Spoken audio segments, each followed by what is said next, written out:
अपने आप को सबसे मजबूत देश कहने वाला इजराइल अब घुटनों पर रेंग रहा है। सोचिए, यूएन में जिस तरीके से नेतन्याहू की भारी बेइज्जती हुई, उसके बाद नेतन्याहू का जो घमंड था वो तो चकनाचूर हो गया। लेकिन सोचिए, इजराइल का क्रूर प्रधानमंत्री अभी भी अपनी हरकतों से बाज नहीं आ रहा।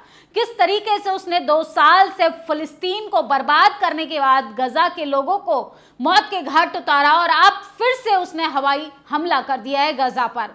जिस तरीके से लगातार भयावह तस्वीरें आ रही हैं, हम YouTube की गाइडलाइन की वजह से आपको नहीं दिखा सकते, लेकिन सोचिए, तस्वीरें इतनी भयानक है कि कुत्ते छोटे छोटे बच्चों का मांस खा रहे हैं।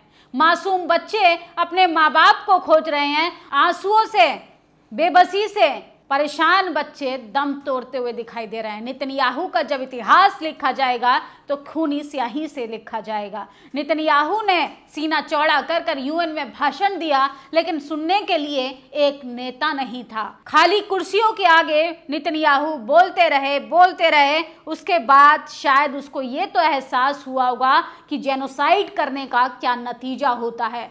तमाम देश विदेशों में उसका डंका बजता था कि सबसे शक्तिशाली देश, सबसे ज्यादा हथियार बेचने वाला देश इजराइल जो है वो सबसे मजबूत देश है। असल में वो मजबूत देश नहीं, सबसे खोखला, सबसे डरपोक किस्म का देश निकला और उसका प्रधानमंत्री एक डरपोक, कायर, बुज़िल प्रधानमंत्री साबित हुआ इतिहास में। नेतन्याहू का जिस तरीके से इंटरनेशनल कोर्ट ऑफ जस्टिस में केस चल रहा था, उस पर जिस तरीके से गंभीर आरोप लगे थे कि अमेरिका उसकी मदद कर रहा है, पीछे से हथियार बेचता है और मासूम बच्चों को मरवाने का काम करता ट्रंप, किस तरीके से उसके सामने बैठकर वाहवाही करवाता रहा। अमेरिका इजराइल को मदद कर रहा है, किस तरीके से गजा के लोगों को बर्बाद किया जा रहा है। अरे पिछले 2 साल से फिलिस्तीन शांति मांग रहा है, फिलिस्तीन आज़ादी मांग रहा है। फिलिस्तीन के प्रत्येक नागरिक कुपोषण का शिकार हो रहे हैं, दाने के एक दाने के लिए मोहताज हो गए हैं। गर्भवती महिलाओं के बच्चे, सोचिए, कोख में दम तोड़ते हुए बेबस, लाचार इस दुनिया को अलविदा कह रहे हैं। लेकिन नेतन्याहू को न उन छोटे बच्चों पर जो इस दुनिया में अभी आए भी नहीं है, न उन पर रहम आ रहा है और ना ही वो इस युद्ध को समाप्त करने का नाम ले रहा है। सोचिए, यूएन में इजराइल के प्रधानमंत्री का भाषण चल रहा था। भाषण के दौरान जिस तरीके से उसका बायकॉट हुआ, उसके बाद उसे अपनी हार स्वीकार ना हुई और उसने गजा में अब एक और हवाई हमला बोल दिया, जिसमें 32 से ज़्यादा लोग मारे गए। सोचिए किस तरीके से तस्वीरें इतनी भयानक है कि मासूम बच्चे अपने माँ बाप को खोज रहे हैं। आंखों के सामने सब कुछ ओझल हो जा रहा है। हंसता खेलता परिवार मिसाइल की आग में इस तरीके से जल के राख हो जा रहा है कि मानो सब कुछ सपने जैसा हो। लेकिन सपना इतना भयावह होगा न गजा के लोगों ने सोचा था, न गजा के उस मासूम खिलखिलाते बच्चों ने, कि नेतन्याहू फिर से उनको बर्बाद करने के लिए हवाई हमले करेगा। सोचिए, जब क्रूरता सर चढ़कर बोलती है तो कुर्सी भी डगमगाने लगती है। नेतन्याहू को आज भले ही लगता हो कि वो जेनोसाइड कराकर, लोगों का हत्या कराकर, लोगों का नरसंहार कराकर कुर्सी पर, सत्ता पर काबिज रह सकता है, ये असल में एक बड़ी गलतफहमी है। कोई भी खून बहाकर, कोई भी मानवता का गला घोटकर सत्ता पे काबिज नहीं रह सकता। अरे जब हिटलर नहीं रहा, जब एक से एक तानाशाह कुर्सी पर नहीं टिक पाया, तो नेतन्याहू कहाँ से टिक पाएगा। सोचिए, गजा में इजराइल ने ज़बरदस्त हवाई हमला किया है। गजा के स्वास्थ्य अधिकारियों ने बताया कि इन हवाई हमलों में रात भर में कम से कम 32 लोगों की मौत हुई है। ये हमला ऐसे समय में हुआ जब युद्ध विराम के लिए अंतर्राष्ट्रीय दबाव बढ़ रहा था, लेकिन इजरायली प्रधानमंत्री बेंजामिन नेतन्याहू अभी भी युद्ध जारी रखने के पक्ष में डटे हुए हैं। सोचिए, अंतर्राष्ट्रीय दबाव बनाया जा रहा था। तमाम देशों के लोग कह रहे थे कि नेतन्याहू युद्ध बंद कर दो, कब तक तुम मासूम बच्चों की जानें लोगे।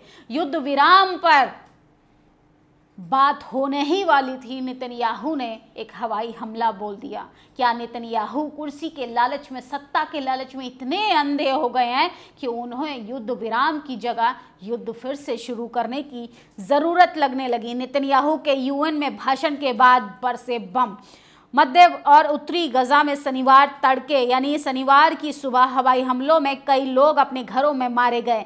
नुसैरात शिविर में एक ही परिवार के 9 लोगों की मौत हो गई। ये जानकारी अल अवदा अस्पताल के कर्मचारियों ने दी, जहां सब लाए गए। ये हमला उस वक्त हुआ जब कुछ घंटे पहले ही नेतन्याहू ने न्यूयॉर्क में संयुक्त राष्ट्र महासभा को संबोधित करते हुए कहा कि उनका देश हमास के खिलाफ पूरी तरह काम खत्म करना चाहता है। नेतन्याहू का यह बयान देश की जनता, वैश्विक समुदाय दोनों को संबोधित था, लेकिन उसके भाषण की शुरुआत में ही कई देशों के प्रतिनिधि सभा से वॉकआउट कर चले गए। तमाम देशों ने नेतन्याहू के इस समर्थन का भी वॉकआउट किया और उस हॉल से बाहर चले गए। लेकिन इधर इजराइल के प्रधानमंत्री ने गजा में हवाई हमला बोल दिया, मिसाइलें दाग दी।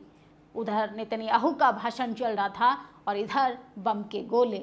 सोचिए कितनी क्रूरता वाला काम किया जा रहा है। कई देशों ने फिलिस्तीन को मान्यता भी दी, जिसके बाद इजरायली प्रधानमंत्री बौखला गया और उसने फिर से युद्ध शुरू कर दिया। इस बीच इजराइल पर युद्ध समाप्त करने के लिए अंतर्राष्ट्रीय दबाव बनाया जा रहा था। दुनिया में कई देशों ने हाल ही में फिलिस्तीन को स्वतंत्र देश के रूप में मान्यता दी, जिसे इजराइल स्वीकार नहीं करता। संयुक्त राज्य अमेरिका ने राष्ट्रपति डोनाल्ड ट्रंप पर कई देशों ने इजराइल पर युद्ध विराम के लिए दबाव डालने का अनुरोध किया।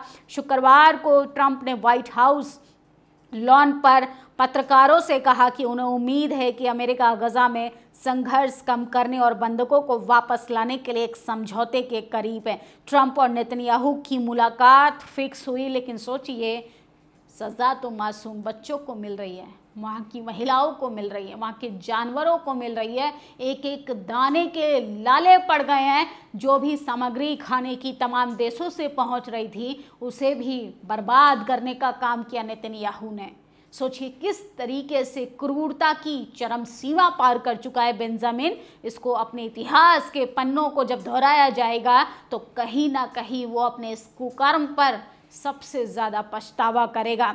सोमवार को ट्रंप और नेतन्याहू की मुलाकात होने वाली थी। ट्रंप ने शुक्रवार को सोशल मीडिया पर कहा, गजा को लेकर बहुत प्रेरणादायक, उपयोगी चर्चाएं और गंभीर वार्ताएं क्षेत्रीय देशों के बीच जारी हैं। इस बीच इजराइल ने गजा में जमीनी अभियान तेज कर दिया। वहीं दूसरी तरफ मानवीय संकट गहरा। इसके बावजूद इजराइल गजा सिटी में एक बड़े जमीनी हमले की तैयारी में है। विशेषज्ञों के अनुसार ये क्षेत्र भुखमरी की स्थिति झेल रहा था। अब तक 3 लाख से अधिक लोग भाग चुके हैं, लेकिन लगभग 7 लाख लोग अभी भी वहाँ फंसे हुए हैं, क्योंकि वे विस्थापन का खर्चा नहीं उठा सकते हैं। सोचिए जो गजा में लोग भुखमरी से बेबसी के आलम में जीवन जीने के लिए मजबूर थे, जिनके पास पैसा नहीं है रोटी खाने का, वो कहाँ जाएंगे अपनी जान बचाकर। उनके पास तो दूसरे देश भागने का भी ऑप्शन नहीं है।